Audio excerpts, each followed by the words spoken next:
जय हिंद साथियों, आपका अपने YouTube चैनल नेशनल प्रथम एकेडमी में हार्दिक स्वागत है। आज का वीडियो जो होने वाला है हमारा एसएससीडी का फुल प्रैक्टिस है।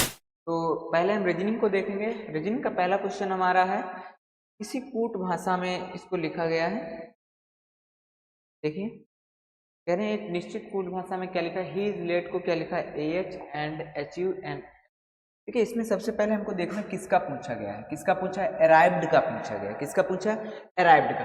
क्या अराइव्ड का जब ही इज लेट में अराइव्ड नहीं आ रहा, क्या AH HU YLU हो सकते हैं? तो HU आपका नहीं होना चाहिए, YLU है, YLU आपका नहीं होना चाहिए, बिल्कुल बिल्कुल नहीं होगा। फिर किसका पूछा है? अराइव्ड का। अराइव्ड है कहाँ आपका? इसमें है, या तो BO होगा, या तो KA होगा, या तो LA होगा। तो BO हो सकता है, KA हो सकता है, LU। तो भाई देखो, अब उसके बाद में C is expected. C is expected में अराइव्ड नहीं है, तो ना तो BO होगा, ना तो HU होगा, ना तो MA होगा। तो बचा कौन है? ऑप्शन नंबर बी बिल्कुल ही हमारा सही जवाब हो जाएगा। क्या होगा? KA होगा। अगला क्वेश्चन देखते हैं, क्वेश्चन नंबर 2। कह रहे दी गई श्रृंखला को पूर्ण करें। अगला मतलब क्या आएगा? तो क्या दिया है आपको? 42 दिया है भाई, 56 दिया है, 72 दिया है, अगला क्वेश्चन मार्क है, फिर 110 है, तो 32।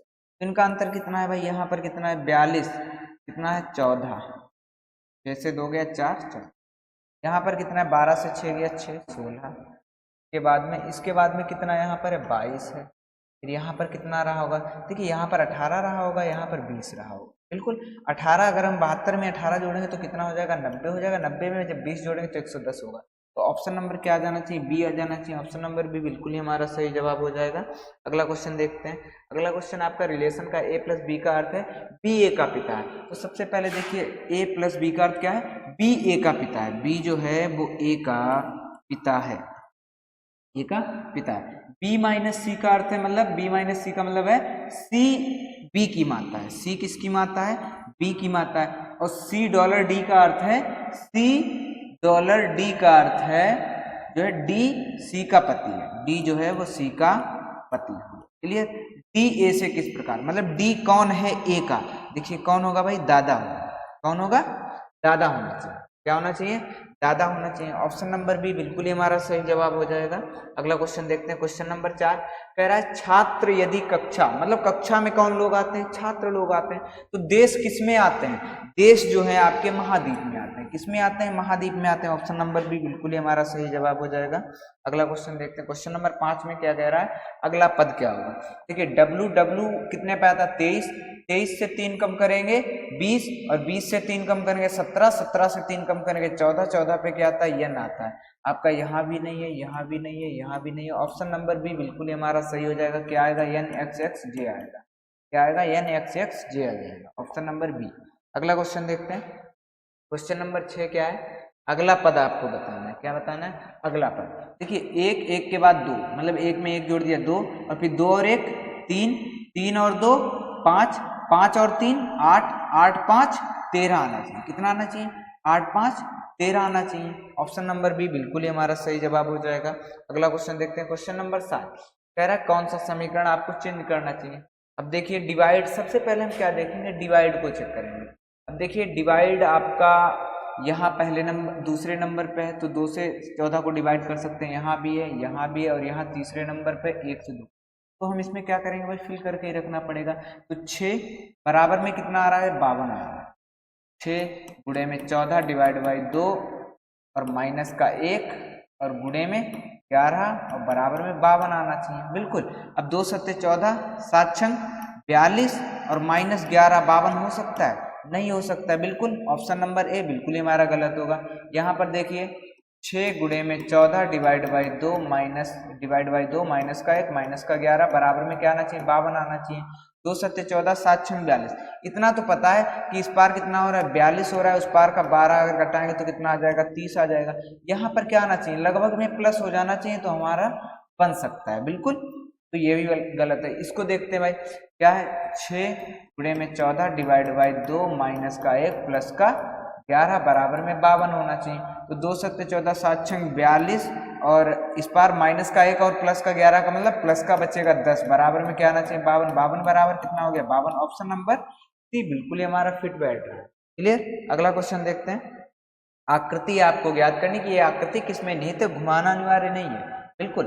अब देखिए इस प्रकार से ये यहाँ पर त्रिभुज बन रहा है, बिल्कुल बन रहा है, लेकिन ये जो तिरछी है ये बिल्कुल वहां से जाके और ऐसे नहीं आई, तो ये वाला भी गलत है।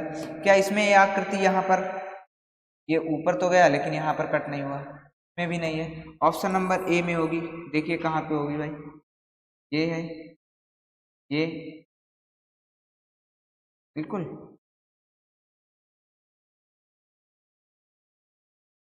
ये आकृति है। ऑप्शन नंबर ए बिल्कुल हमारा सही जवाब हो जाएगा। अगला देखते हैं क्वेश्चन नंबर 9। कह रहा है BEAUTY को DDZTVA लिखा गया है। क्या देखिए BEAUTY को क्या लिख रखे हैं, DDZTVA। देखिए यहाँ पे क्या है, 24 पे है, 20 U है, 21 1 5 2 4 4 26 20 22 1। यहाँ पे क्या हो रहा है, प्लस का 2 हो रहा है, फिर माइनस का 1 हो रहा है, फिर माइनस का 1 हो रहा है, फिर माइनस का 1 हो रहा है, फिर प्लस का 2 हो रहा है, फिर कितना हो रहा है भाई, एक्स नहीं वाई है, क्या है वाई है। 25 और प्लस का 2 होगा तभी तो 27 पे आएगा। कितना हो रहा है, प्लस का 2 हो रहा है।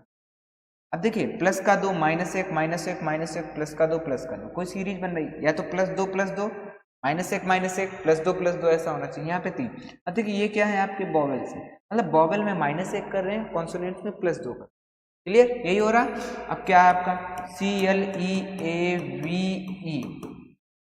अब सबसे पहले देखिए इसमें प्लस 2 करेंगे तो कितना आ जाएगा भाई, क्योंकि 3 12 5 1 22 5 प्लस 2 करेंगे तो कितना आ जाएगा, डी आ जाएगा।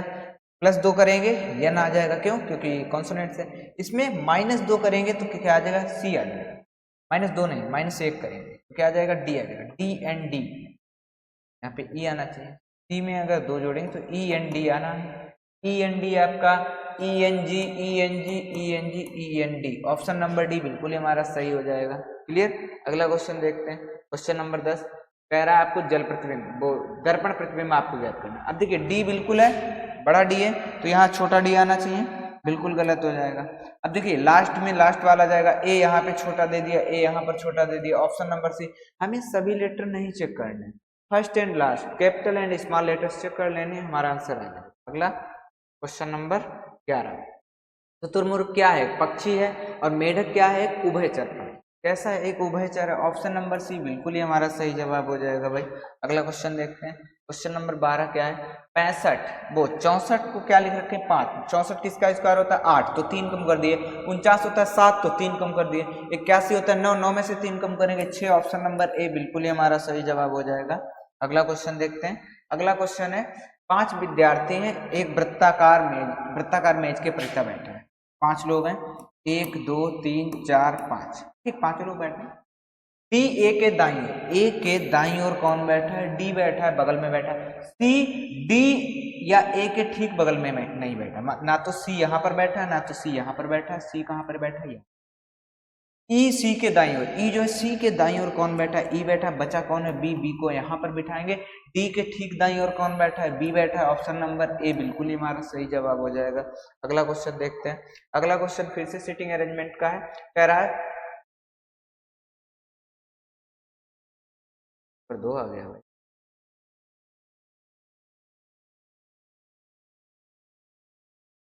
क्वेश्चन नंबर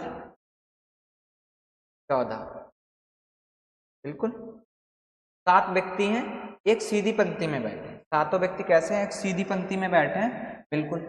जे एन के बाईं ओर चौथे स्थान पे, एन के बाईं ओर चौथे स्थान पे 1 2 3 4, यहाँ पर कौन बैठा है, जे बैठा है, बिल्कुल।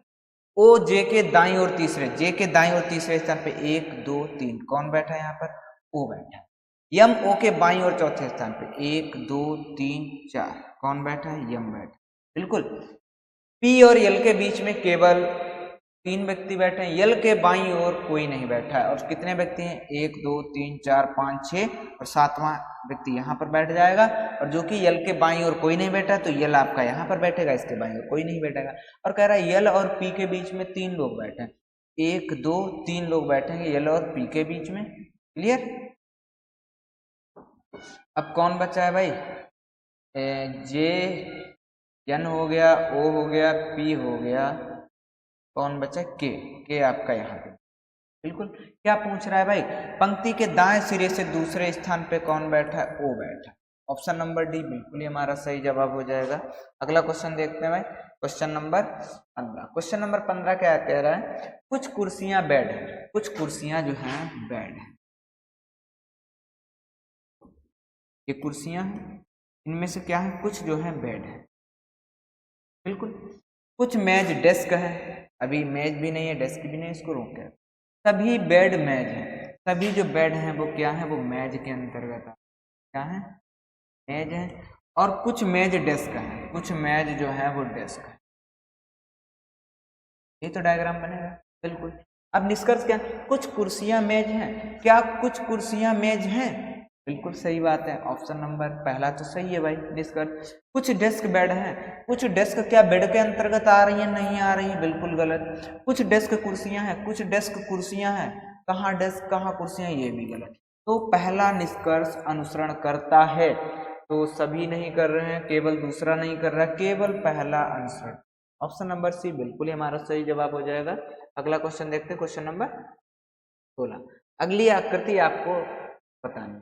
देखिए यहाँ पर 2 2 4 3 7 और 1 8 8। यहाँ पर कितने बचे? 5। यहाँ पर कितने? 2 2 4 4 3 7, मतलब यहाँ पर 8 थे, यहाँ पे 7 आ गए, तो यहाँ पर कितने आने चाहिए? 6 डॉट आने चाहिए। वो भी किस में आने चाहिए? त्रिभुज में आने चाहिए, क्योंकि एक के बाद दूसरा त्रिभुज, तीसरा यहाँ पे त्रिभुज आएगा। और अंदर कितने आने चाहिए? पहले कितने थे? 3 4 3 7 8 यहाँ पर डॉट है, और 4 3 7 यहाँ पर डॉट है। अब कितने डॉट आने चाहिए? पहले तो 6 डॉट आने चाहिए, उसके बाद देखते हैं। तो यहाँ पर 4 डॉट है, गलत। यहाँ पर 3 2 5, यहाँ पर 4, तो यहाँ पर 3 3 6 डॉट है। ऑप्शन नंबर बी बिल्कुल ही हमारा सही जवाब है। अगला क्वेश्चन देखते हैं भाई, क्वेश्चन नंबर 17। कह रहा है नेक्स्ट वाला बताना है क्या है। देखो सी 3 पे आता है और 6 पे आता है, और फिर यल कितने पे? 12 पे आता है। तो यहाँ पे क्या में से 3 दूनी 6, 3 3 9, 9 पे क्या आता है आपका? आई आता है। क्या आता है? आई आ जाता है। तो आपका ये 2 ऑप्शन गलत हो गए। अब वी आता है आपका 22, 22 3 25, और 25 और 3 कितना होता है? 28, और 28 पे क्या आता है भाई? 27 पे आपका देखिए, 26 पे क्या आता है आपका? जेड आता है, 27 पे आपका ए आता है, और 28 पे क्या आता है? बी आता है। क्या आता है? बी, मतलब आई बी आना चाहिए, ना कि आई सी आना चाहिए। ऑप्शन नंबर बी बिल्कुल ही हमारा सही जवाब हो जाएगा। अगला क्वेश्चन देखते हैं, क्वेश्चन नंबर 18। 3 के दर्शाने के विपरीत, देखिए हर जगह 3 है, तो 3 के विपरीत कौन होगा? जो कहीं पर नहीं है। तो 3 के साथ में जो सभी लोग हैं, तो 3 के विपरीत 3 देखिए हर पैनल में दिख रहा है आपको। 3 के विपरीत कौन हो जाएगा? जो नहीं दिख रहा है। कौन नहीं दिख रहा है? 1 और 6 दिख रहा है, 4 5 6 4 सब दिख रहे हैं। कौन नहीं दिख रहा है? 2 नहीं दिख रहा है। ऑप्शन नंबर बी बिल्कुल ही हमारा सही जवाब हो जाएगा। अगला क्वेश्चन देखते हैं, क्वेश्चन नंबर, कह रहा प्लस का अर्थ गुणा है, माइनस का अर्थ भाग है। माइनस का अर्थ क्या है? भाग है। और गुणे का अर्थ कौन सी समीकरण सही होगी? तो प्लस का अर्थ गुणा और माइनस का अर्थ आपको देखना है भाग। तो यहाँ पर 16 से कट रहा है 64 भी, यहाँ से देखिए माइनस कहाँ गया भाई? माइनस 4 8 32 कट रहा है, यहाँ पर भी कट रहा है और यहाँ पर भी कट रहा है। तो हमें क्या करने पड़ेंगे? ऑप्शन सभी फिल करने पड़ेंगे। 24 गुणे का अर्थ क्या है भाई? गुणे का अर्थ प्लस है, प्लस 4, और प्लस का अर्थ गुणे है, भाग का अर्थ माइनस है, माइनस का अर्थ भाग है, और बराबर में कितना आना चाहिए? 60। तो 4 चक्कू 16, 24 प्लस 16 और 16 चौके 64 माइनस 4। क्या ये बन पाएगा? 60 के बराबर हो पाएगा? नहीं हो पाएगा भाई, क्योंकि 24 से 4 गया 20, और 20 प्लस 16 कितना होता है? 36 ही होता है। बिल्कुल ये गलत हो गया। ऑप्शन नंबर ए गलत हो गया। ऑप्शन नंबर बी फिल करके रखेंगे। क्या है? 32 माइनस का अर्थ है आपका भाग, और भाग का अर्थ है माइनस, गुणे का अर्थ है प्लस, और भाग का अर्थ है आपका माइनस, बराबर में कितना आना चाहिए? 4 8 32, 8 माइनस 8 प्लस 16 चौके 64। ये तो कट गए, कितना बचा? 4 बचा। क्या ये सही है? 36 है ना? गलत है। अगला सी वाला 32 डिवाइड का अर्थ क्या है आपका भाई, डिवाइड का अर्थ है माइनस, 32 माइनस 8 और गुणे का अर्थ है आपका +4 और प्लस का 64, माइनस का अर्थ है भाग और बराबर में क्या आना चाहिए 48 आना चाहिए। बिल्कुल, तो 32 से 8 आपका जाएगा तो कितना बचेगा 24 और प्लस 16 चौके 64, 4 चौको 16 है ना भाई, 16 चौके 64 और 4 चौको 16, तो 6 4 10 यहाँ पर कितना आ जाना चाहिए भाई 40, बराबर में क्या है यहाँ पर 48 है। तो ऑप्शन नंबर सी भी हमारा गलत होना चाहिए। बिल्कुल, ऑप्शन नंबर डी में देखते हैं रख के भाई 48 और माइनस का अर्थ क्या है भाई, माइनस का अर्थ भाग है, भाग 8 और प्लस का अर्थ गुणा 4 और गुणे का अर्थ प्लस 64 और भाग का अर्थ माइनस का 16, बराबर में 72 आना चाहिए। तो 8 छंग 48, 6 गुणे में 4 प्लस का 64 माइनस 16 बराबर में 72, तो 6 चौके 24 और प्लस का 64 माइनस 16 बराबर में 72, तो 24 से 16 चले जाएंगे कितना बचेगा 8, तो 8 प्लस 64 कितना हो जा रहा है भाई 72 हो रहा है कि नहीं हो रहा है, तो 72 बराबर में 72, तो कौन सा समीकरण सही होगा, ऑप्शन नंबर डी बिल्कुल ही हमारा सही होगा। अगला क्वेश्चन देखते हैं, थोड़ा टाइम टेकिंग क्वेश्चन था। अगला कह रहा है तो शब्दकोश के अकॉर्डिंग आपको लगाना है, शब्दकोश के अकॉर्डिंग लगाना है। देखिए एफ आर आपका सभी कट हो रहा है, एफ आर। अब देखिए हर जगह ए आई किस में आ रहा है 3 आई आ रहा है, तो लास्ट में आपका 3 जाना चाहिए, क्योंकि आई जो है ए में, तो सभी में जितने में ए है वो तो आपके पहले आएंगे, लेकिन आई वाला बिल्कुल ही लास्ट में जाएगा, तो नंबर 3 आपका बिल्कुल ही लास्ट में जाएगा, तो लास्ट में ना तो 2 जाना चाहिए, ये भी 2 नहीं जाना चाहिए। ऑप्शन नंबर सी और ए में हम देखते हैं। अब ऑप्शन नंबर सी में 1 और 4 और 1 और 5 है शुरुआत में, तो 1 तो पहले आ जाएगा बिल्कुल, अब 4 आएगा या 5 आएगा ये चीज हम देख लेंगे। तो यहाँ पर कहाँ तक आपका सेम है भाई, FRAG सेम है, उसके बाद में यहाँ पर क्या है यम है और यहाँ पर क्या है यन है, क्या है वहां पर यम है और यहाँ पर क्या है यन है, वो वहां पर यम है और यहाँ पर आर है, तो भाई यम वाला पहले आना चाहिए, तो मतलब 4 वाला पहले आना चाहिए, 5 वाला 1 4 5, तो 1 4 5 आपका यहाँ पर है और उसके बाद में 2 आ जाएगा। ऑप्शन नंबर ए बिल्कुल हमारा सही जवाब हो जाएगा। तो आइए दोस्तों अब हम जीएस के पोर्शन को सॉल्व करते हैं। पहला क्वेश्चन है, कह रहा अंतरराष्ट्रीय लुसोफोन महोत्सव का आयोजन किस भारतीय राज्य में किया जाता है। आपके ऑप्शन है राजस्थान, गोवा, केरल, महाराष्ट्र। तो इसका राइट जवाब हो जाएगा ऑप्शन बी गोवा। जो अंतरराष्ट्रीय लुसोफोन महोत्सव है वो आपका गोवा में आयोजित किया जाता है। वहीं राजस्थान के कुछ इंपॉर्टेंट आपके महोत्सव या जिन्हें त्योहार कह सकते हो वो हैं, जैसे कि एक ब्रज महोत्सव, तो इसको ध्यान रखना बहुत जरूरी है, क्योंकि ब्रज जो है ब्रज नाम से लगता होगा आपको कि ये यूपी से संबंध रखता है, लेकिन ये राजस्थान से इसका जो है संबंध है। राजस्थान में ब्रज महोत्सव जो है मनाया जाता है। एक है आपका गढ़गौर, ठीक है ना, गढ़गौड़ या गढ़गौर, तो ये भी आपका कहाँ से संबंध रखता है, राजस्थान से रखता है। एक और है आपका मरु कौमा बीकानेर, ठीक है ना, बीकानेर कौमा पुष्कर। तो इतने सारे महोत्सव या मेले इन्हें कह सकते हो या उत्सव कह सकते हो, आपके राजस्थान से संबंध रखते हैं। ठीक है, महाराष्ट्र से आपका क्या हो सकता है, तो ओणम जो है आपका कहाँ होता है, केरल का है ओणम, ठीक है ना, क्या कहाँ का है, ओणम जो है आपका केरल का है। ओके, महाराष्ट्र से जो है ध्यान रख सकते हो, जैसे गुड़ी पड़वा क्या है आपका, गुड़ी और जो पड़वा है वो आपका कहाँ का है, महाराष्ट्र का है। हालांकि इसे जो है महाराष्ट्र के जो सटे हुए राज्य हैं जिनकी सीमा महाराष्ट्र से लगती है, तो वहां पर भी इसे जो है सेलिब्रेट किया जाता है। ठीक है, क्वेश्चन नंबर 2 देखिए। क्वेश्चन नंबर 2 कह रहा है एक हैंडबॉल टीम में कितने खिलाड़ी होते हैं, 5 होते हैं, 6 होते हैं, 4 होते हैं या फिर 7 होते हैं। तो इसका राइट जवाब हो जाएगा ऑप्शन डी। हैंडबॉल में कितने होते हैं आपके, 7 खिलाड़ी होते हैं। चाहे तो एक वाटर पोलो का नाम आपने सुना होगा, वाटर पोलो में भी आपके कितने खिलाड़ी होते हैं, तो वाटर पोलो में भी आपके जो है 7 खिलाड़ी होते हैं।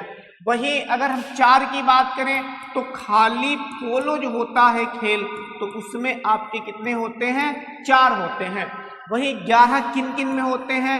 तो क्रिकेट की जो एक टीम होती है उसमें भी 11 होते हैं, प्लस आपकी हॉकी की जो टीम होती है उसमें भी आपके 11 होते हैं, और प्लस जो फुटबॉल की टीम होगी उसमें भी आपके 11 खिलाड़ी होते हैं। ठीक है ना? क्या ध्यान चीजें आ रही हैं? उसके बाद में 6 किस किस में होते हैं? तो 6 जैसे आपने देखा होगा कि जो कबड्डी होती है तो उसमें आपके कितने होते हैं? 6 होते हैं खिलाड़ी। ओके, चलिए आगे बढ़ते हैं। क्वेश्चन नंबर 5, सॉरी कहाँ चला गया भाई मेरे, छोटा हो जाए थोड़ा सा। हाँ, क्वेश्चन नंबर 5 एक्चुअली में क्या है कि क्वेश्चन नंबर 2, 3 और 4 वो कुछ करंट अफेयर के बहुत ज्यादा पुराने क्वेश्चन थे, तो इसलिए हमने उन्हें स्किप किया है और उनके जगह पे जो 2024 में इंपॉर्टेंट करंट अफेयर के क्वेश्चन हैं तो उनको हमने जोड़ा है, लेकिन उन्हें हम लास्ट में देखेंगे। ठीक है ना? तो क्या कह रहा है? कह रहा है पंडित रविशंकर साहिब, परवेज खान, बुधादित्य मुखर्जी, अनुष्का शंकर का संबंध निम्नलिखित में से किससे है? सरोद, बांसुरी, गिटार या फिर सितार? तो इसका राइट जवाब हो जाएगा ऑप्शन डी, सितार से संबंध रखते हैं ये सभी व्यक्ति।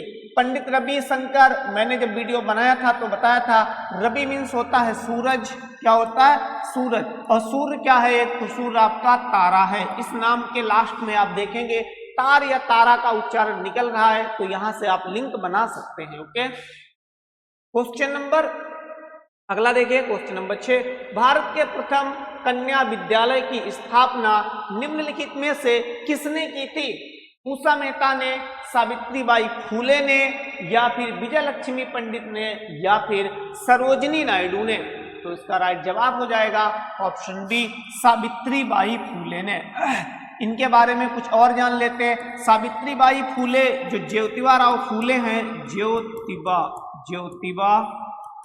ज्योतिबा राव जो फूले हैं तो उनकी ये क्या है? वाइफ हैं, और इन्हें ही भारत की पहली महिला शिक्षक या कह सकते हो शिक्षिका जो है कहा जाता है।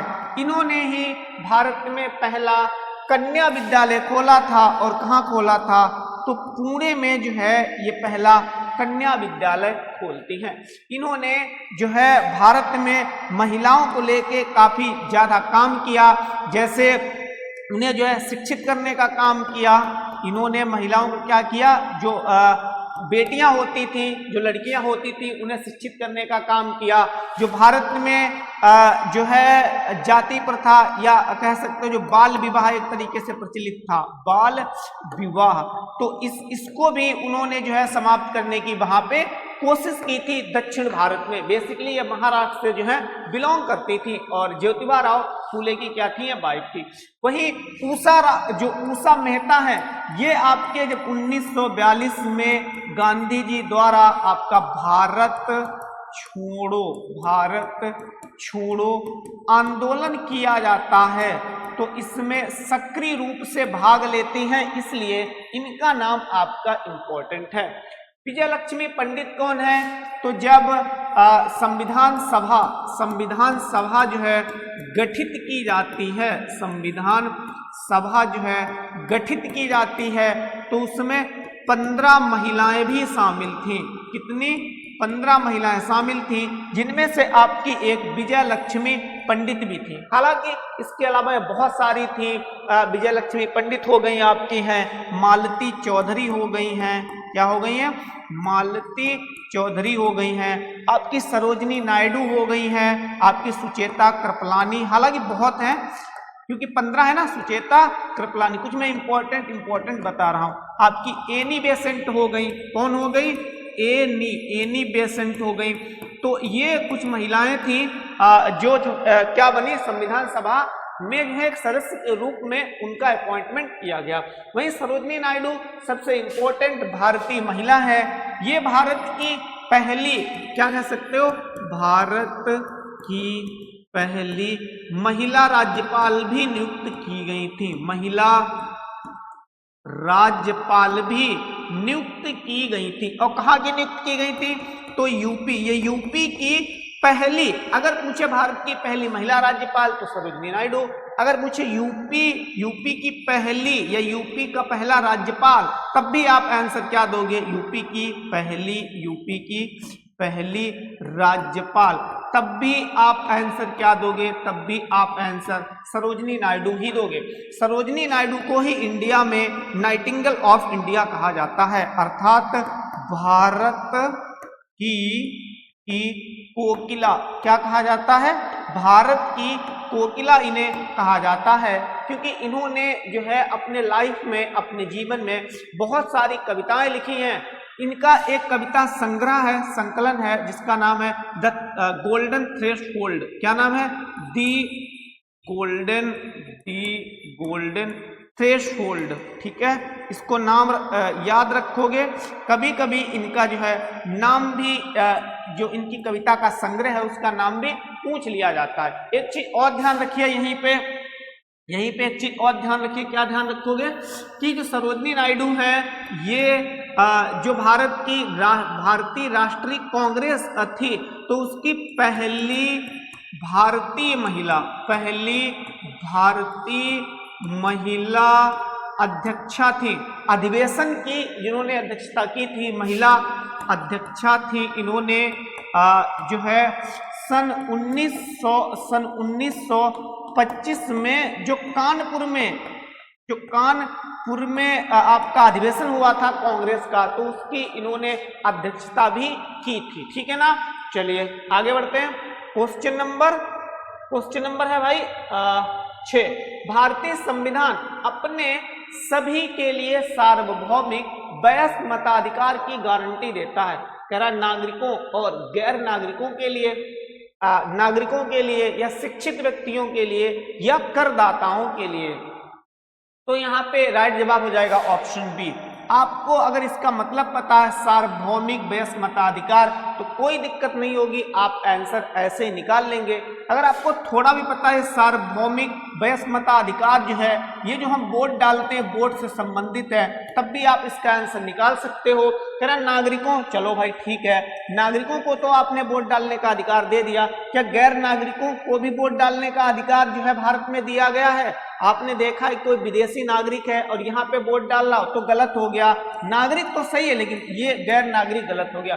कह रहा नागरिकों को, तो ये तो सही है। शिक्षित व्यक्तियों को, क्या भाई भारत में जब वोट पढ़ते हैं, क्या पढ़े लिखे लोग हैं वही सिर्फ वोट डालते हैं? क्या नहीं, आप बिल्कुल भी पढ़े लिखे ना हो, आपकी उम्र जो है 18 साल होनी चाहिए, तब भी आप जो है वोट डाल सकते हैं, क्योंकि भारत में सार्वभौमिक वयस्क मताधिकार है। करदाता बिल्कुल गलत है, जो कर नहीं अदा करते हैं, जिन्होंने कभी भी कर पे नहीं किया हो, वो भी भारत में वोट डालने का अधिकार जो है रखते हैं। ठीक है ना? इस सार्वभौमिक वयस्क मताधिकार का मतलब क्या, थोड़ा ये भी जान लीजिए।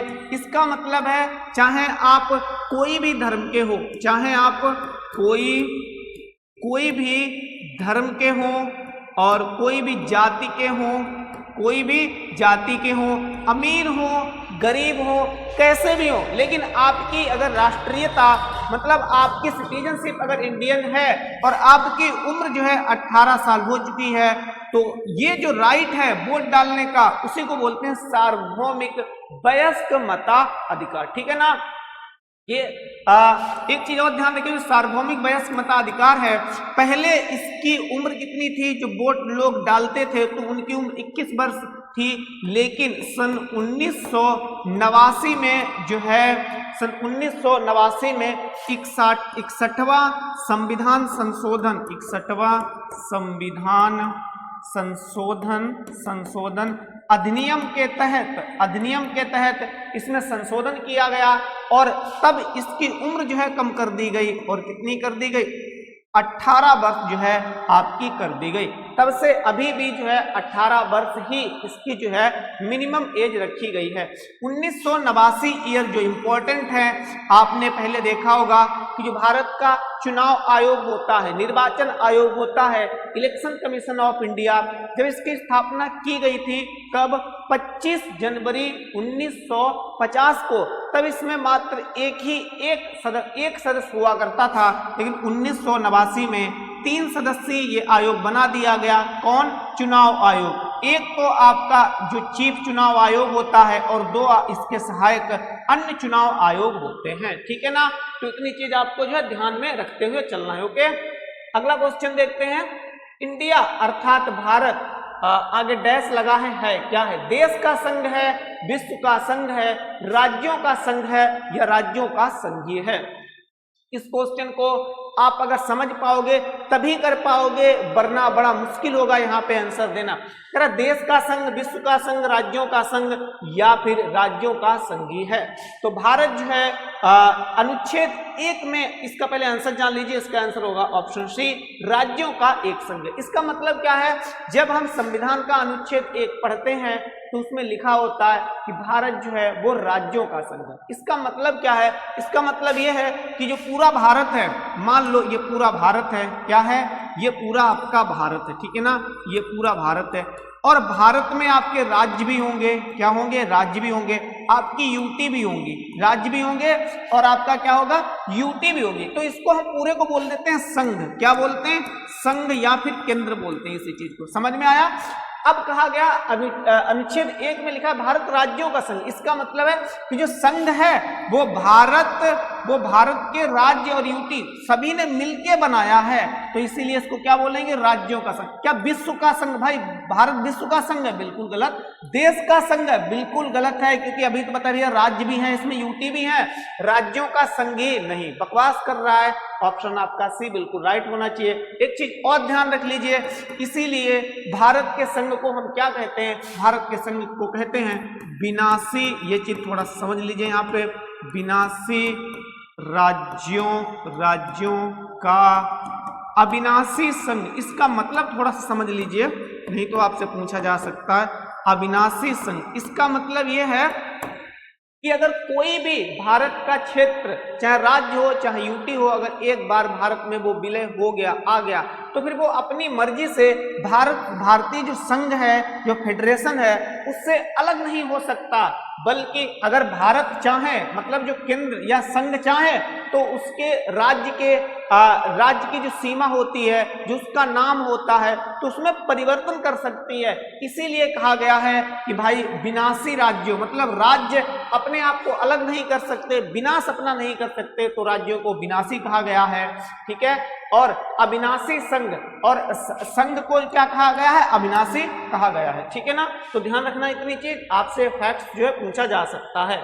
क्वेश्चन नंबर 11, एक वर्ष के दौरान एक फर्म की, आगे डैश दिया है और बराबर का निशान लगा है, वर्ष के दौरान फर्म का उत्पादन माइनस वर्ष के दौरान फर्म की बिक्री क्या कहलाती? अंतिम स्टॉक, माल सूची और कार्यशील पूंजी में परिवर्तन, माल सूची में परिवर्तन, या ऑप्शन डी है आपका प्रारंभिक स्टॉक। तो इसका राइट जवाब हो जाएगा ऑप्शन सी, माल सूची में परिवर्तन इसे कहते हैं। ठीक है, अगला क्वेश्चन देखिए। अगला कह रहा है, कहां गया भाई? निम्नलिखित में से किस प्रसिद्ध कथक नृतक को डांसर को नृत्य शैली में उनके नवीन और आधुनिक दृष्टिकोण के लिए जाना जाता है, जिन्हें अक्सर कथक सम्राट कहा जाता है? आपके ऑप्शन है केलुचरण महापात्र, ऑप्शन बी है बाला सरस्वती, ऑप्शन सी है Birju Maharaj, and option D है उदय शंकर। तो बहुत आसान क्वेश्चन है, आपका आंसर होगा बिरजू महाराज, जो कि आपके लखनऊ घराने से संबंध रखते हैं। ओके, क्वेश्चन 13, भारत में हरित क्रांति की अगुवाई मुख्य रूप से किसने की थी? राधा कृष्णन ने की थी, MS स्वामीनाथन ने की थी, या MD स्वामी ने की थी, या जॉन नॉर्मन ने की थी? तो उसका जवाब हो जाएगा ऑप्शन बी, MS स्वामीनाथन ने की थी। अच्छा, हरित क्रांति के बारे में तो मैंने कई वीडियो में डिटेल के साथ में बताया। अब मैं आज जो इस वीडियो में अभी बता रहा हूँ, हरित क्रांति के बारे में नहीं, जो अदर क्रांतियां तो उनके बारे में बता रहा हूँ। ठीक है ना, वो इंपॉर्टेंट है।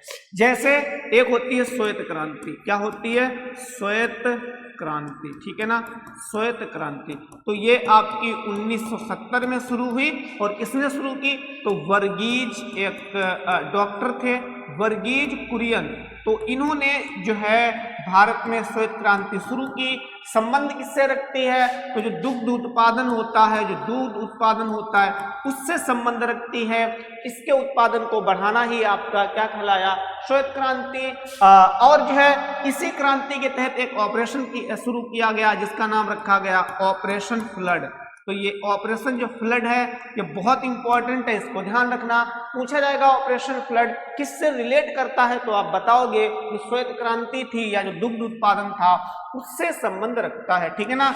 और जानिए नीली क्रांति, नीली क्रांति, इसका संबंध किससे है? तो नीली क्रांति जो है इसका संबंध है मछली पालन, ठीक है ना। किससे संबंधित है? मछली पालन से संबंधित है। फिर इसके बाद में पीली क्रांति, तो तिलहन या फिर सरसों बोल सकते हो आप, ये तिलहन से संबंध रखती है। फिर उसके बाद में रजत क्रांति, कौन सी क्रांति? रजत क्रांति आपकी ये इंपॉर्टेंट है, जो अंडा उत्पादन होता है उससे संबंध रखती है। उसके बाद में गोल क्रांति अगर आ जाए, क्या आ जाए? गोल क्रांति, तो क्या बताओगे? आलू उत्पादन से संबंध रखती है, ठीक है ना। और ध्यान रख लीजिए अगर आ जाए लाल क्रांति, क्या आ जाए भाई? लाल क्रांति, तो क्या बताओगे? तो देखो टमाटर भी लाल होते हैं आपके, टमाटर भी लाल होते हैं आपके। टमाटर के साथ साथ में एक और शायद है, मुझे नाम याद नहीं आ रहा है, ठीक है ना।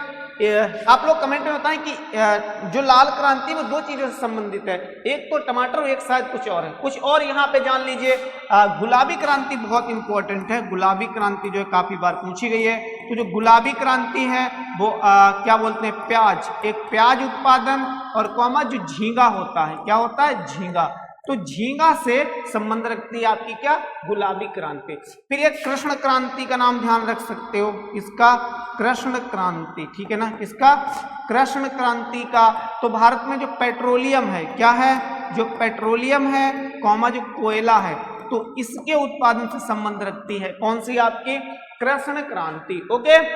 और ध्यान रख लीजिए अगर आ जाए गोल्डन, क्या आ जाए? गोल्डन फाइबर क्रांति अगर आए, गोल्डन फाइबर रेवोल्यूशन ये क्रांति आए, तो बताओगे आप जूट, क्या बताएंगे? जूट। लेकिन अगर खाली आ जाए गोल्डन क्रांति, क्या आ जाए? खाली गोल्डन क्रांति, या जिसे स्वर्ण क्रांति हिंदी में क्या बोलेंगे? स्वर्ण क्रांति, क्या बोलेंगे भाई? स्वर्ण क्रांति बोलेंगे। तो खाली बताओगे कि जो आपकी वानिकी होती है, वानिकी मतलब जंगल को लगाना, पेड़ पौधे लगाना, तो उसको बोलते हैं स्वर्ण क्रांति, ठीक है ना। तो इतनी क्रांतियां आपको मोटे तौर पे ध्यान रखना है, ओके। चलिए आगे बढ़ते हैं। क्वेश्चन नंबर 14, भारत में प्राचीन काल के दौरान संधि विग्राहक शब्द का प्रयोग निम्नलिखित में से किसके लिए किया जाता था? बढ़िया क्वेश्चन है। मुख्य न्यायिक अधिकारी कह रहा है कि जो जज हुआ करता था, चीफ जज हुआ करता था, उसके लिए, या फिर युद्ध तथा शांति मंत्री के लिए, या सर्वोच्च सजा के लिए, या मुख्य शिल्पकार के लिए। तो इसका जवाब हो जाएगा ऑप्शन बी, युद्ध तथा शांति का ये मंत्री हुआ करता था। इसका एक काम हुआ करता था कि प्राचीन काल में जब भी कभी वॉर हुआ करता था, युद्ध हुआ करता था, और उसके बाद में जब युद्ध विराम होता, मतलब लड़ाई जो है वो फिनिश हो जाती, आपकी समाप्त हो जाती, तो ये जो संधि विग्राहक होता था ये जाता था राजा की तरफ से, और जो है उस पे साइन करता था, असाइन करता था कि भाई अब हमने युद्ध को जो है समाप्त कर दिया है। तो किसके लिए था? युद्ध तथा शांति के लिए, क्योंकि युद्ध समाप्त हुआ, भाई युद्ध समाप्त होगा तभी तो शांति आएगी, ठीक है ना। और एक चीज और ध्यान रखो, ये किसके समय काल में था? तो जो समुद्रगुप्त आपका था, क्या था? समुद्रगुप्त। तो उसके जो समय में, या कह सकते हो गुप्त वंश, या क्या कह सकते हो? गुप्त वंश। तो उसके शासनकाल में जो है ये पद हुआ करता था, संधि विग्राहक, ओके। चलिए आगे क्वेश्चन देखें। क्वेश्चन है, कहाँ चला गया, बहुत फास्ट चला जाता है।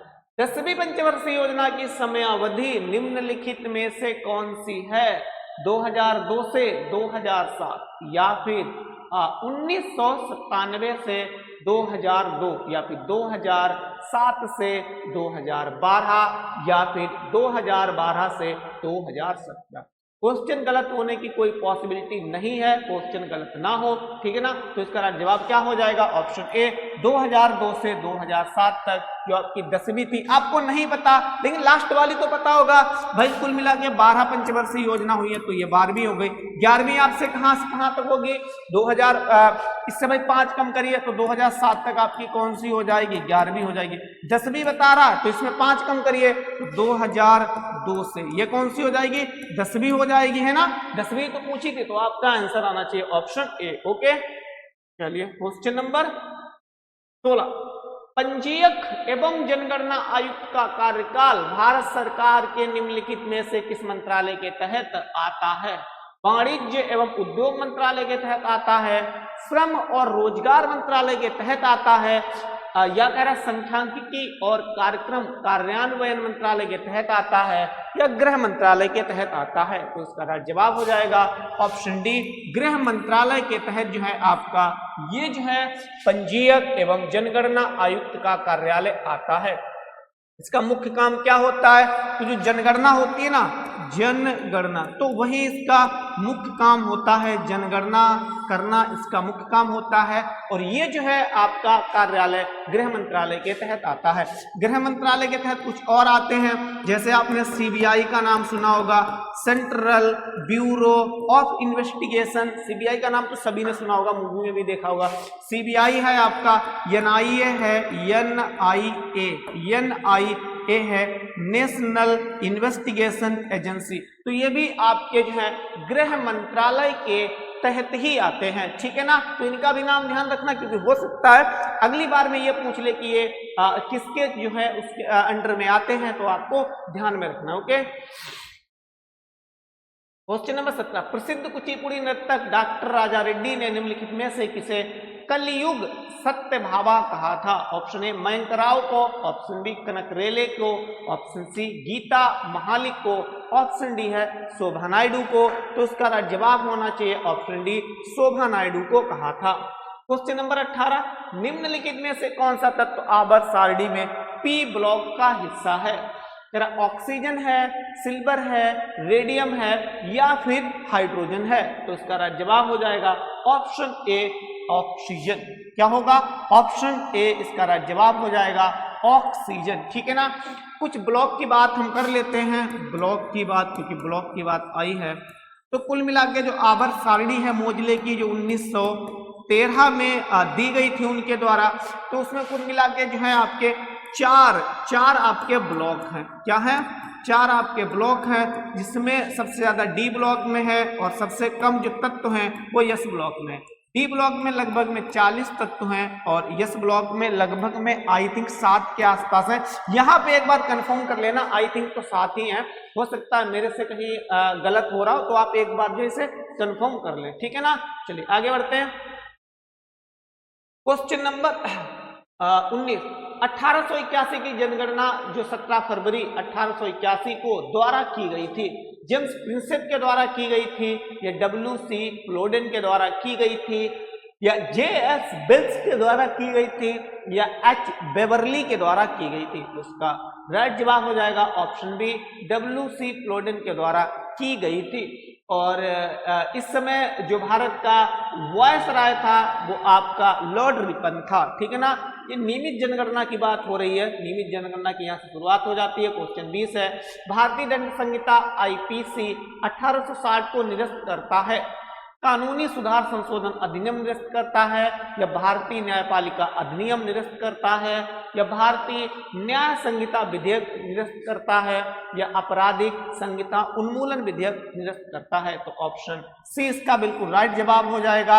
असल में जो भारत में बहुत पुराने कानून थे, जैसे भारतीय दंड संहिता आपकी हो गई है ना, तो इनकी जगह पे 2023 में जो है 3 कानून लाए गए हैं भारत में। एक तो आपका यही हो गया है भारतीय न्याय संहिता विधेयक, थोड़ा सा यहाँ पे देख लीजिए, नाम आपसे पूछा जा सकता है, भारतीय न्याय संहिता विधेयक। एक जो है, एक लाया गया है भारतीय साक्ष्य अधिनियम। क्या लाया गया? भारतीय साक्ष्य अधिनियम।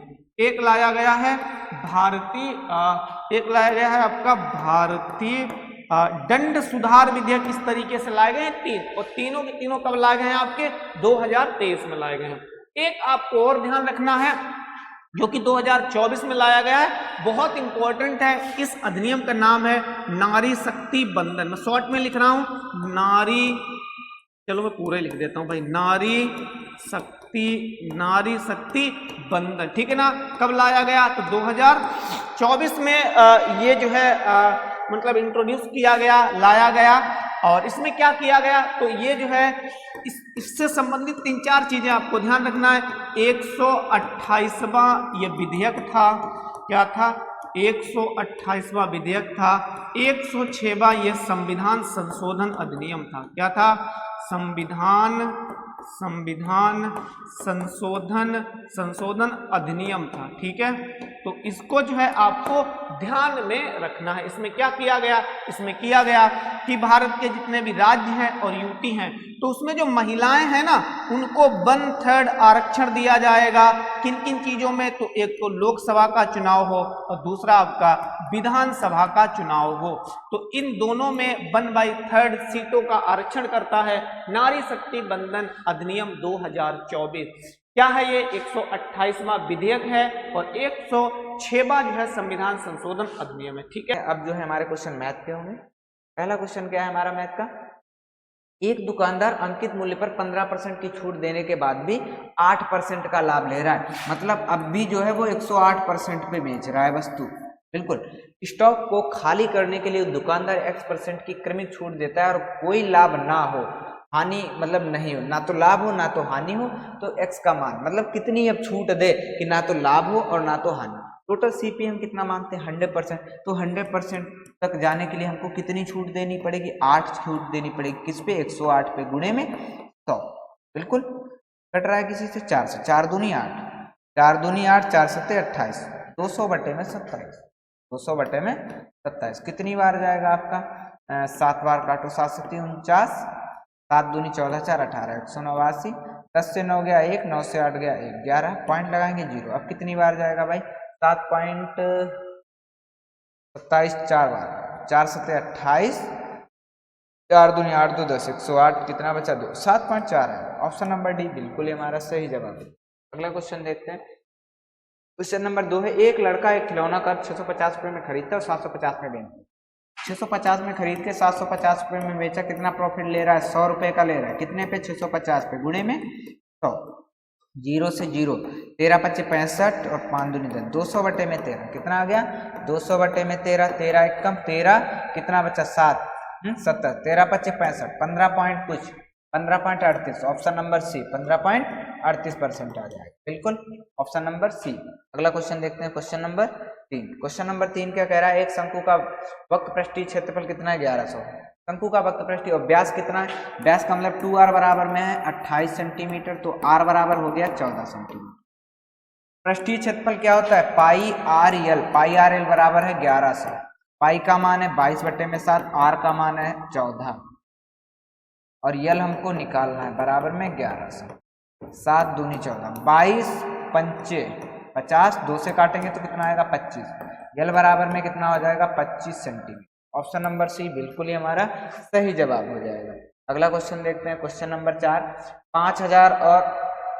500 और 8000 का मध्यानुपाती। मध्यानुपाती क्या होता है भाई? रूट के अंदर a × b, मतलब 500 गुणे में 8। अब देखिए यहाँ डबल जीरो तो कितना बाहर निकल के आ गया? 100। बचा क्या यहाँ पर? 5 और 80। 80 और 5 का गुणा करेंगे तो कितना आ जाएगा? 400। 400 का बाहर कितना निकलता है? 20।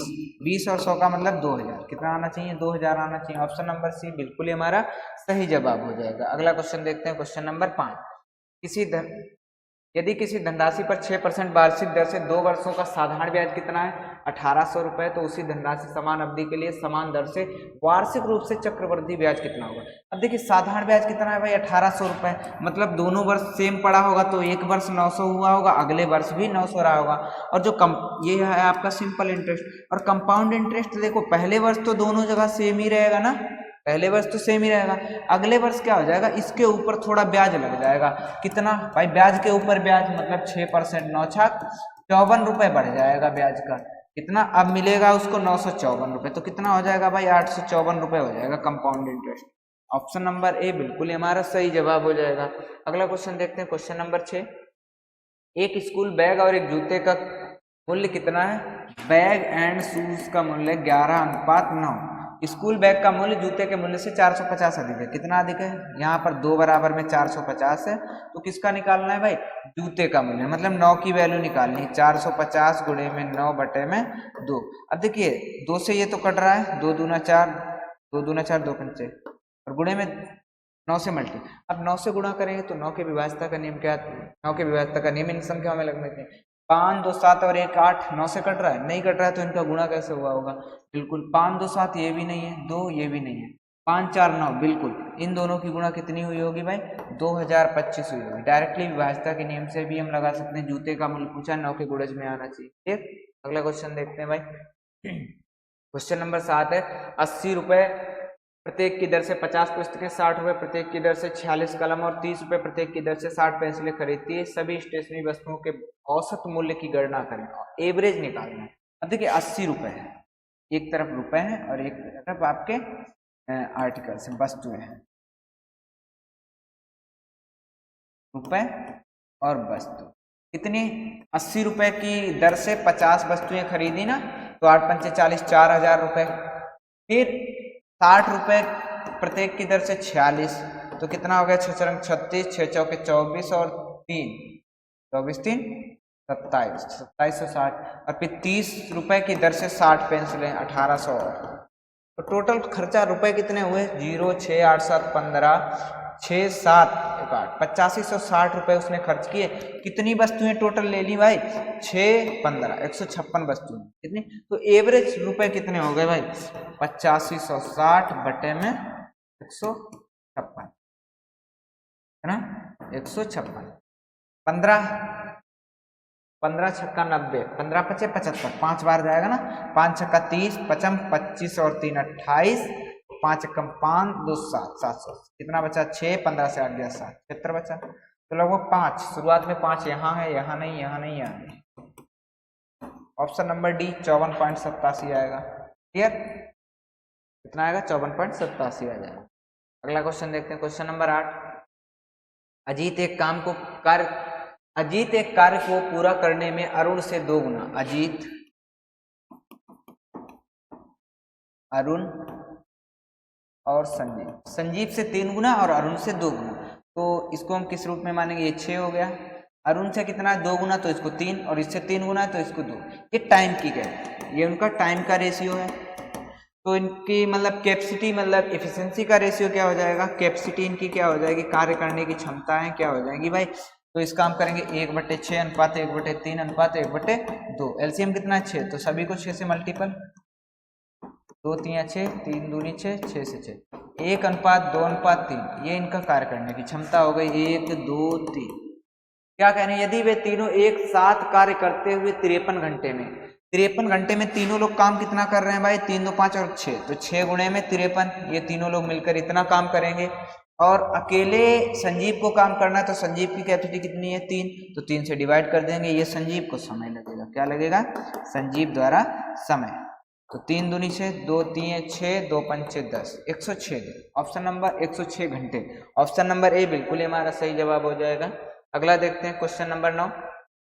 एक स्कूल में लड़कों की संख्या, मतलब बॉयज का 20%, बॉयज का 20% का मतलब 1/5, और गर्ल्स का कितना है? 2/3। बॉयज एंड गर्ल का रेशियो निकालना, बॉयज अपान में गर्ल्स, 5 दूनी 10 बटे में 3। कितना हो जाएगा? 10:3 हो जाएगा। ऑप्शन नंबर डी बिल्कुल ही हमारा सही जवाब होगा। अगला क्वेश्चन देखते हैं, क्वेश्चन नंबर 10। 3 धावक एक वृत्ताकार पथ पर दौड़ना आरंभ करते हैं। वे समान बिंदु से 6 बजे शुरू करते हैं। एक चक्कर पूरा करने के लिए 12 सेकेंड और 15 सेकेंड और 24 सेकेंड का टाइम लेते हैं। तो इनका एलसीएम कितना हो जाएगा? 12 15 24 का एलसीएम कितना होता है? 120। कितना होता है? 120 सेकेंड का टाइम लगेगा। 120 सेकेंड का मतलब 2 मिनट। कितना? 2 मिनट। शुरू कब किया था भाई? शुरू किया था इन्होंने 6 बजे। तो अगला वो अब कितने बजे मिलेंगे? 6:02। 6:02 पे। ऑप्शन नंबर डी बिल्कुल ही हमारा सही जवाब हो जाएगा। एलसीएम इनका निकालना है 120 है। क्लियर? अगला क्वेश्चन देखते हैं, क्वेश्चन नंबर 11। एक परिवार के 2 बच्चों की औसत आयु कितनी है? 12। तो 2 बच्चों की कितनी कुल आयु कितनी हो जाएगी? 24 वर्ष हो जाएगी। अगर पूरे फैमिली को मिला है, मतलब 2 प्लस मदर एंड फादर, तो कितने लोग हो गए भाई? 2 2 4, तो कितने हो गए 120 वर्ष। अगर मैं बात करूं मदर और फादर की उम्र कितनी हो गई भाई, 20 गया तो 100, 4 गया तो 96। मदर और फादर कितने साल के हो गए, 96। क्लियर। तो पिता की आयु ज्ञात करनी है। यदि पिता की आयु 4 वर्ष बड़ी है, मतलब पिता 4 वर्ष बड़ा है और माता 4 वर्ष छोटी है, तो इसके कौन से हो जाएंगे भाई, एक तो 46 हो जाएगा, एक तो 50 हो जाएगा। फादर हो जाएगा 50 वर्ष का और मदर हो जाएंगी आपकी 46 वर्ष की, तभी तो 4 वर्ष का अंतर होगा इनके बीच में। बिल्कुल क्लियर। किसका पूछा है भाई, पिताजी की आयु कितनी हो जाएगी 50 वर्ष, माता जी की हो जाएगी 46। Clear, option number C. अगला क्वेश्चन देखते हैं, क्वेश्चन नंबर 12। अमित एक कार्य को 120 दिनों में पूरा कर सकता है, अमित और सेजल 72 दिनों में। अमित कितने दिनों में, 120 दिनों में। अमित प्लस सेजल कितने दिनों में, 72। कितना एलसीएम हो जाएगा 360, 12 3 36, 72, 5 बार। देखिए अमित और अमित की कैपेसिटी कितनी है 3, अमित और सेजल की 5 है, तो सेजल की कितनी रही होगी, 2 रही होगी। सेजल की कितनी रही होगी भाई, कैपेसिटी 2 रही होगी। क्लियर। अब क्या कह रहे हैं, 20 दिनों तक, लेकिन उन्होंने एक कार्य शुरू किया लेकिन 20 दिनों के बाद सेजल काम छोड़ देता। तो 20 दिनों तक दोनों लोगों ने काम किया, अमित और सेजल ने 20 दिनों में कितना कर लिया भाई, 20 पंचे 100 काम कर लिया। तो शेष काम कितना बचा, शेष काम बचा है हमारे पास 260। कितना बचा, 260। अब करवाना किसी से है, अमित शेष कार्य। अमित कितना कर रहा है भाई, अमित की कैपेसिटी है 3, 3 से करवाना है, मतलब 260 divide by 3।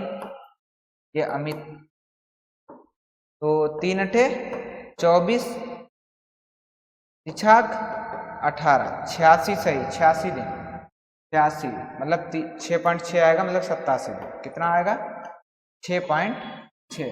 Option number B बिल्कुल ही हमारा सही जवाब हो जाएगा। अगला क्वेश्चन देखते हैं, क्वेश्चन नंबर 13। एक वस्तु का मूल्य, अंकित मूल्य 1000 रुपए, दुकानदार ने 40% की छूट दे दी, तो कितने पे बेचा भाई, 60% पे बेचा। तो रुपए में बताइए, रुपए में कितना हो जाएगा आपका, 600 रुपए। कितना हो जाएगा, 600 रुपए। ऑप्शन नंबर बी बिल्कुल ही हमारा सही जवाब हो जाएगा। अगला क्वेश्चन देखते हैं, क्वेश्चन नंबर 14। 2 वर्ष पहले एक शहर की जनसंख्या कितनी थी भाई, 2,60,000। 4% की कमी हो रही है ना, तो 96/100। 2 वर्ष है तो 2 बार हम कमी कर देंगे। 4 जीरो से 4 जीरो ये कट गए, तो इनका मल्टीपल कितना हो जाएगा, 6 36, 36 छक्का 216। इकाई अंक कितना आना चाहिए, 6 आना चाहिए ना, तो ये है ना। अब इनमें 2 में कौन सा सही होगा, अब इनका पहले मल्टीपल करेंगे तो 26 गुणे में 96 का स्क्वायर कितना होता है, 4 कम है तो 4 का स्क्वायर 16, और 96 से 4 कम करेंगे तो 92, 92 16। इनका मल्टीपल करेंगे तो कितना आना चाहिए भाई, वहाँ पे 23,000 है, यहाँ पे मतलब 23 है, वहाँ पे 13 है। तो इसको हम अगर 2 मान रहे हैं तो 9 दूनी 18, कितना आना चाहिए, 18 आना चाहिए। तो भाई 18 यहाँ तो 13 ही है, ये तो कम है 18 से, जबकि ज्यादा आना चाहिए। तो ऑप्शन नंबर डी बिल्कुल ही हमारा सही जवाब हो जाएगा, 23 96 16। कितना होना चाहिए, 23 96 16, ऑप्शन नंबर डी। क्लियर। अगला क्वेश्चन देखते हैं, 14। 2 अंकों की कितनी संख्याएं 6 से विभाज्य होंगी। देखिए 2 अंकों की संख्या 100 के नीचे 16 होती है ना, 100 के नीचे कितनी संख्या होती है, 16 के 96, 16वीं संख्या आई है ना, ये कौन सी है, 16वीं संख्या है। लेकिन 6 एक ऐसी संख्या जो 1 अंक की है, तो इसको घटाना पड़ेगा। उसके बाद में 12 तो 2 अंक में आ जाती है, तो एक संख्या हमको माइनस कर देनी है। कितनी ऐसी संख्या है, 15 संख्या है। ऑप्शन नंबर बी बिल्कुल ही हमारा सही जवाब हो जाएगा। अगला क्वेश्चन देखते हैं, क्वेश्चन नंबर 16। एक व्यक्ति द्वारा धारा की दिशा में किसी गंतव्य तक जाने और वहां से प्रारंभिक आने में वापस लौटने में 3 घंटे का समय लगता है। यदि शांत जल में नाव की चाल और धारा की चाल क्रमशः 6 और 3 किलोमीटर, तो आरंभिक, मैंने दूरी मान लिया x किलोमीटर का। अब जाएगा तो भाई 6 3 9 की स्पीड से, और वापस आएगा विपरीत दिशा में तो 6 3 से 3 की स्पीड से, और टोटल टाइम लगेगा 3 घंटे। तो इनका एलसीएम हो गया 9, 9 1 कम 9, 3 3 9, तो 3x बराबर में 3, तो 3 और 1 4x बराबर में 27। तो x बराबर में कितना हो गया, 27/4, 4 छंग 24, 3 बचा 30 हो जाएगा, 4 7 28, 20, 4 पंचे 20, 6.75 किलोमीटर। ऑप्शन नंबर डी बिल्कुल ही हमारा सही जवाब होगा। क्वेश्चन नंबर 17 कह रहा है, एक व्यक्ति सख्त आहार का पालन करता है, 1 महीने में 80 किलोग्राम से 72 किलोग्राम बचता है। पहले 80 था, 72, तो कितनी कमी उसने की, परसेंटेज कमी निकालनी। पहले कितनी कमी की, 8 की कमी की। किस पे कमी की, 80 पे, गुणे में 100, 0 से 0, 8 से 8 कट गया, कितना आ गया भाई 10%, कितना आ गया 10%। ऑप्शन नंबर ए बिल्कुल ही हमारा सही जवाब हो जाएगा। अगला क्वेश्चन नंबर 18 क्या कह रहा है, एक व्यापारी अपने माल का क्रय मूल्य 20% अधिक अंकित करता है और 10% छूट देता है। 20% अधिक अंकित करता है मतलब 100 रुपए की चीज 120 और फिर 10% की छूट दे देता है, तो इसको 10% की छूट देगा तो कितने में बेच देगा भाई, 108 में, कितने में 108 में। तो प्रॉफिट कितना हो जाएगा, 8% का लाभ ले रहा है, यहां से ले रहा है ना। उसके बाद में 1 किलोग्राम के वजन के अनुसार 800 ग्राम मतलब 1 केजी के जगह पे 800 ग्राम तौलता है, तो यहां से प्रॉफिट कितना ले रहा है, 200 ग्राम का कितने पे 800 ग्राम दे रहा है ना, गुणे में 100, डबल 0 से डबल 2 चौके 8, 25%, कितना प्रॉफिट ले रहा है 25%। तो ये दोनों कॉम्बो मतलब ये दोनों प्रॉफिट मिलाकर कुल कितना प्रॉफिट कर रहा है, तो 8 प्रॉफिट 25 प्रॉफिट प्लस 8 गुणे में 25 बटे में 100, 25 चौके 100, 4 दूनी 8, तो 8 2 10 और 25 35, कितना 35% का लाभ ले रहा है। टोटल कितना परसेंट लाभ ले रहा है, 35%। ऑप्शन नंबर बी बिल्कुल ही हमारा सही जवाब हो जाएगा। अगला क्वेश्चन देखते हैं, क्वेश्चन नंबर 19। P से Q तक जाने में 10 किलोमीटर और आने में 12, एवरेज स्पीड मैंने कहा वर्क एंड टाइम के अकॉर्डिंग लगाएंगे। 10 की स्पीड से गया 12, 10 60 आएगा, 10 60, 12 5 60, कितना हो रहा है 11, मतलब 60 एवरेज स्पीड क्या हो जाएगी 60 बटे में 11, 2 चालें थी तो 120 बटे में 11, तो 11 दशामन 120, 10 सही 10 बटे 11 किलोमीटर प्रति घंटा। ऑप्शन नंबर डी बिल्कुल ही सही जवाब हो जाएगा। लास्ट क्वेश्चन आज का हमारा होगा मैथ का, क्या है, यदि एक बेलनाकार स्तंभ का आयतन 924 मीटर क्यूब है, इसका वक्र पृष्ठीय क्षेत्रफल 264 मीटर स्क्वायर है, तो कुल पृष्ठीय क्षेत्रफल ज्ञात करें। अब ये बेलनाकार आयतन क्या दे रखा है, पाई आर स्क्वायर एच 924 और ये वक्र पृष्ठीय 2 पाई आर एच कितना दे रखा है 200। अब देखिए इससे अगर हम इसको डिवाइड करेंगे तो r निकल के आ जाएगा, बिल्कुल आ जाएगा, तो 2 पाई आर एच से इसको डिवाइड कर देंगे, इस बार 264, क्लियर। अब देखिए h से h कट गया, r से r कट गया, पाई से पाई कट गया, बचा क्या हमारे पास r, और इस बार कितना हो गया भाई 11 से इसको काटो, 11 दूनी 22, 11 चौके 44, 11 8 88, 11 चौके 44, 2 से सामने से काट दो 12, 12 7 84, r बराबर कितना हो गया भाई 7 मीटर, r बराबर कितना हो गया 7 मीटर। r का मान यहाँ पे रख देंगे, 2 गुणे में 22 बटे में 7, r का मान 7, h बराबर निकालेंगे, 7 से 7 कट गया, 22 से कम 22, 22 दूना 44, 2 छंग, तो h बराबर कितना हो गया 6।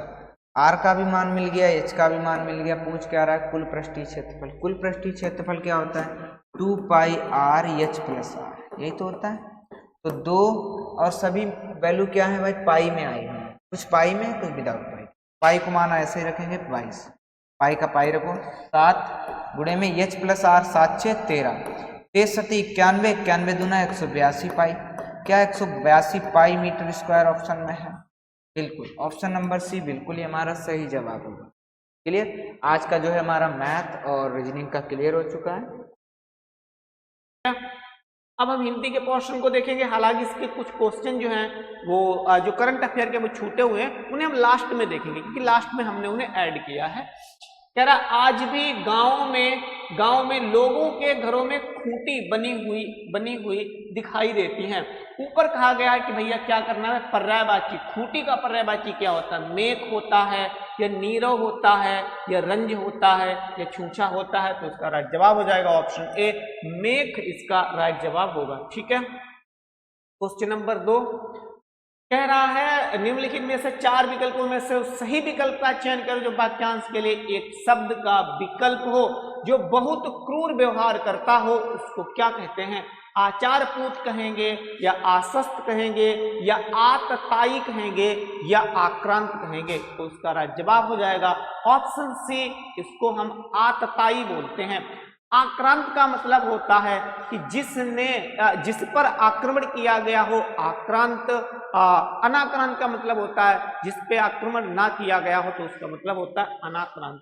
आश्वस्त आपने सुना होगा कि जो बड़े बड़े अधिकारी होते हैं तो कभी क्या होता है, मान लो भीड़ बहुत जल्दी आ जाती है, भीड़ गुस्से में आ जाती है, वो अधिकारी की बात नहीं सुन रही होती है, तो लिखा होता है कि भाई इस अधिकारी ने भीड़ को आश्वस्त किया। तो आश्वस्त का मतलब होता है विश्वास में लेना, ऐसी बात कहना जिससे व्यक्ति को विश्वास हो जाए तो उसको बोलते हैं आश्वस्त करना। ठीक है ना। चलिए क्वेश्चन नंबर 3, प्रश्न में 4 विकल्पों में से उस विकल्प का चयन करें जो कोष्टक में दिए गए शब्द के विलोम का सही शब्द है। ठंड का मौसम सभी के अनुकूल नहीं होता, तो अनुकूल का कह रहा विलोम क्या होगा, अनुसार, आसान, अपेक्षित या फिर प्रतिकूल। तो इसका जवाब हो जाएगा ऑप्शन डी, प्रतिकूल आपका क्या होगा, राइट जवाब होगा। अपेक्षित क्या होता है, अपेक्षित का मतलब होता है आपके अपेक्षा के अनुसार। जैसे मान लो मैं कुछ करना चाहता हूं, जैसे मान लो इसको मैं थोड़ा सा समझाना चाहूंगा।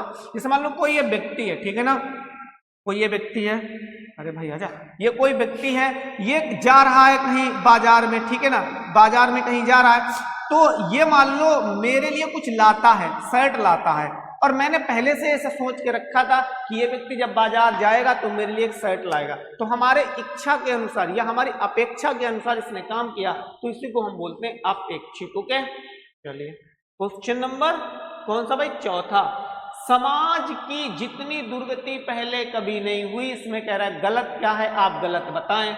कभी नहीं हुई बिल्कुल सही लिखा है, जितनी दुर्गति पहले समाज की या कोई त्रुटि नहीं है, तो ऑप्शन बी इसका गलत होगा। जितनी नहीं, जितनी की जगह पे आपकी इतनी आना चाहिए था। क्या आना चाहिए था, इतनी दुर्गति पहले कभी नहीं हुई। ओके, अगला क्वेश्चन, शब्द का पर्यायवाची बताओ। कह रहा गजानन का पर्यायवाची क्या होता है, इंद्र होगा, विष्णु होगा, शिव होगा या फिर गणेश होगा। तो इसका राइट जवाब हो जाएगा ऑप्शन ए, गणेश इसका जो है पर्यायवाची होगा। क्वेश्चन नंबर 6, मुझे बताओ कि विश्वासनाथ और आनंद में सबसे तेज कौन है। इसमें गलती छांटना है, तेज कौन है, विश्वासनाथ और आनंद या में सबसे, या मुझे बताओ कि। तो इसका राइट जवाब हो जाएगा ऑप्शन सी, में सबसे। क्वेश्चन नंबर 7, निम्नलिखित प्रश्न में 4 विकल्पों में उस विकल्प का चयन करें जो दिए गए मुहावरे का सही अर्थ वाला विकल्प है। अंगारे बरसना, इसका मतलब क्या होगा, जलाना, बेकार में गुस्सा होना, आग उगलना या अत्यधिक गर्मी पड़ना। तो इसका राइट जवाब हो जाएगा ऑप्शन डी, अत्यधिक गर्मी पड़ना। जब बहुत ज्यादा गर्मी पड़ती है तो हम लोग बाहर निकलते हैं तो अक्सर लोग कह देते हैं कि आज तो भैया अंगारे बरस रहे हैं, तो इसका मतलब है बहुत ज्यादा हीट है जिसके कारण व्यक्ति बाहर जाना नहीं चाहते हैं। क्वेश्चन 8 है, सही विकल्प का चयन करें जो वाक्यांशों के लिए एक शब्द का विकल्प हो। दूसरे के अंदर की गहराई ताड़ने वाला, इसको क्या कहेंगे, अंतर्देशी कहेंगे, अंतर्दर्शी, सॉरी देशी नहीं, अंतर्दर्शी कहेंगे, या अपशब्द कहेंगे, या उपदिशा कहेंगे, या अंतर्यामी कहेंगे। तो उसका जवाब हो जाएगा ऑप्शन ए, इसको हम अंतर्दर्शी कहेंगे।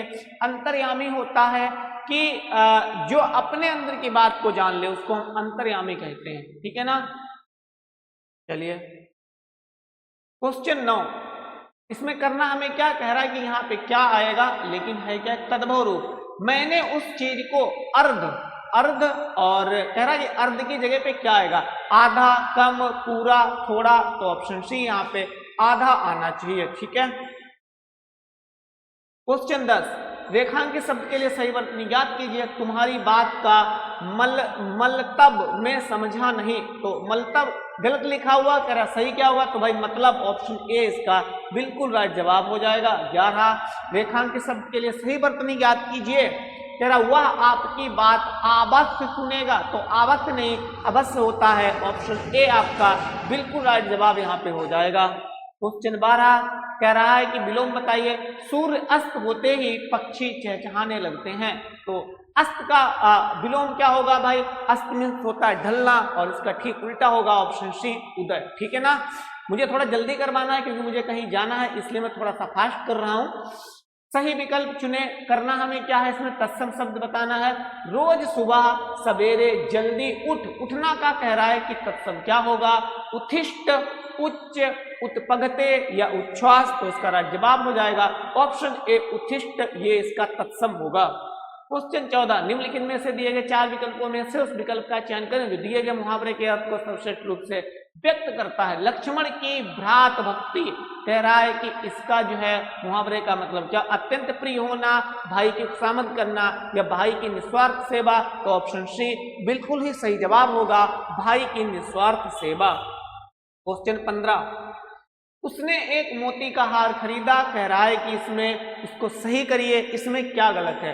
परिवर्तन की आवश्यकता नहीं है, उसने एक मोती का एक हार खरीदी या उसने एक मोती का एक हार खरीदा।